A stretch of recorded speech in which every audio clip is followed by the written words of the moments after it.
ରାନୁମା କାଇଁ ବଇଛୁ? ଆଜି ଆମର କଣ? ଆଜି ଆମର କଣ ଗୁହର? ଆଲୋ ଗୁହର ସେଇଟା ପୁଣି କଣ? ଛାଡ ସେ କଥା। ମତେ 11 ଦିନ ହେଲାଣି ଆଇଁଷ ଖାଇନୁ। ଚାଲ କଣ ଗୋଟେ କରିକି ଆଇଁଷ ଖାଇବା। ଆଇଁଷ ଖାଇବା? ହଉ ଚାଲୁନୁ କଣ ଟିକେ ବନେଇ ଖାଇବା। କଣ ଆଇଁଷ ବନେଇବା ଯେ? ମାଛ ତରକାରୀ। ମାଛ ତରକାରୀ ବନେଇବା? ହଉ ସବୁବେଳେ ତ ମୁଁ ବନଉଛି, ଆଜି ଚାଲେ ତୁ ବନେଇବୁ। ତୁ ଚାଲିଲେ ମୁଁ ଚାଲିବି ହାତ ତୋର ଧରି। ହାତ ଧରି ଚାଲୁଥିଲେ ବାଟ ଜୀବନ ଧରି। ତୁ ମୋ ବାଟ ମୋ ବାଟୋଇ। ତୁ ନଥିଲେ ମୁଁ ତ ନାହିଁ।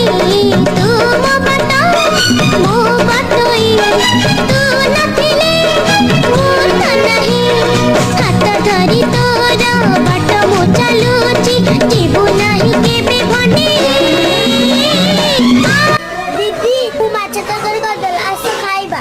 ହଉ ଚାଲ ଦେଖିବା କେମିତି ଟେଷ୍ଟି ହେଇଛି।